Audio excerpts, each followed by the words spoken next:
જૂનાગઢ જિલ્લાના મેંદરડા આરોગ્ય કેન્દ્રમાં છેલ્લા 7 મહિનાથી એક પણ કાયમી એમબીબીએસ ડોક્ટર ફરજ પર નથી. હાલ બધા જ ડોક્ટરો ડેપ્યુટેશન અથવા અસ્થાયી ધોરણે કામ કરી રહ્યા છે. આ બદલતી સેવાઓને કારણે દર્દીઓને સતત અવ્યવસ્થાનો સામનો કરવો પડે છે, જ્યારે ગંભીર કે ઇમરજન્સી કેસમાં તેમને જૂનાગઢ શહેર સુધી દોડવું પડે છે. આ સમસ્યા અંગે હવે લોકોમાં અસંતોષ ઉગ્ર બની રહ્યો છે.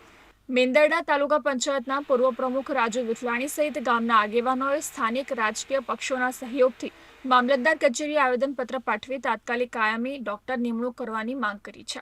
તેઓ જણાવ્યું કે અમે અગાઉ પણ આ મુદ્દે અનેક રજૂઆતો કરી છે, પણ તંત્ર તરફથી કોઈ પગલું લેવાતું નથી. હવે લોકોના ધીરજનો પાળો તૂટી રહ્યો છે. મેંદરડા સાણંદ તરફથી ગીર સાસણ જવા માટેનું પ્રવેશદ્વાર છે.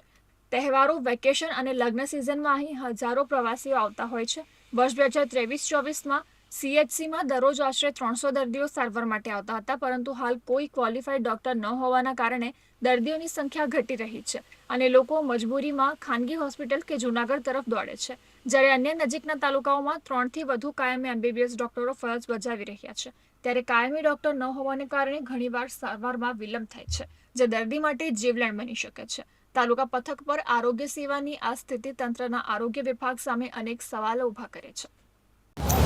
મેંદરડા તાલુકાના પ્રાણ પ્રશ્ન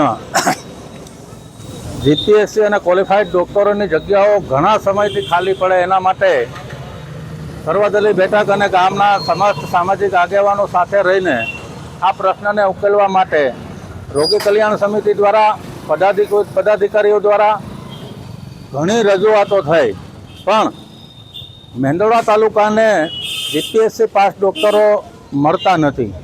એક આવેદનપત્ર સાથે બધાએ મળીને આપ્યું છે કે નજીકના તાલુકાઓમાં 3 જીપીએસસી ડૉક્ટરો હોય, 2 ડૉક્ટરો હોય અને એક મેંદરડાની અંદર જ એક પણ જીપીએસસી પાસ ડૉક્ટર ન હોય તો ખરેખર તો આમાં એવું વિચારવાનું થાય કે આ તાલુકો કોઈ ઓરમાયો છે કે શું.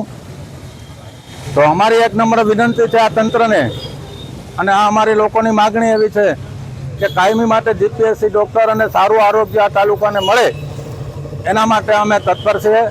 આવતા દિવસોમાં ગાંધી ચિંધ્યા માર્ગે કે આંદોલનના માર્ગે જવું પડશે તો પણ અમે જશું.